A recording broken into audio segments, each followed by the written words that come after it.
ஸ்ரீபெரும்புதூரில் உள்ள தனியார் பொறியியல் கல்லூரியில் மாணவர் தற்கொலை செய்து கொண்டதற்கு கல்லூரி நிர்வாகத்தின் நெருக்கடியே காரணம் என்று உறவினர்கள் புகார் தெரிவித்துள்ளனர். ஸ்ரீபெரும்புதூரில் செயல்பட்டு வரும் தனியார் பொறியியல் கல்லூரியில் மாணவர் அஜித்குமார் 2ஆம் ஆண்டு பயின்று வந்தார். நேற்று முன்தினம் இரவு கல்லூரி விடுதியில் அஜித்குமார் தூக்கிட்டு தற்கொலை செய்து கொண்டார். அவரின் உடலை கைப்பற்றிய போலீசார் ஸ்ரீபெரும்புதூர் அரசு மருத்துவமனைக்கு பிரேத பரிசோதனைக்கு அனுப்பி வைத்தனர். இந்நிலையில் கல்லூரி நிர்வாகத்தின் நெருக்கடியால் மனமுடைந்த மாணவர் தூக்கிட்டு தற்கொலை செய்து கொண்டதாக புகார் எழுந்துள்ளது. எனவே கல்லூரி நிர்வாகத்தின் மீது நடவடிக்கை எடுக்க கோரி சக மாணவர்களும் உறவினர்களும் மருத்துவமனை வளாகத்தை முற்றுகையிட்டனர். தகவல் அறிந்த மருத்துவமனைக்கு வந்த விடுதலை சிறுத்தைகள் கட்சியினரும் திடீர் போராட்டத்தில் ஈடுபட்டனர். மாணவனின் பிரேத பரிசோதனை வீடியோ மூலம் பதிவு செய்ய வேண்டும் என உறவினர்கள் வலியுறுத்தியதால் காஞ்சிபுரம் அரசு தலைமை மருத்துவமனைக்கு கொண்டு செல்லப்பட்டது.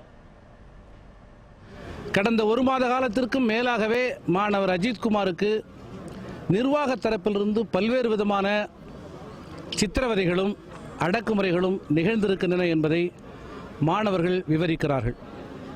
இந்த நிலையில் சம்பவம் நடந்து 24 மணி நேரம் கடந்த பிறகும் கூட குற்றவாளிகள் யாரும் கைது செய்யப்படவில்லை. இந்த உயிர் பலியில் தொடர்புடைய கல்லூரி முதல்வர், அதனுடைய முன்னணி நிர்வாகிகள் என அனைத்து குற்றவாளிகளையும் காவல் அதிகாரிகள் கைது செய்ய வேண்டும் என்று வற்புறுத்துகிறோம்.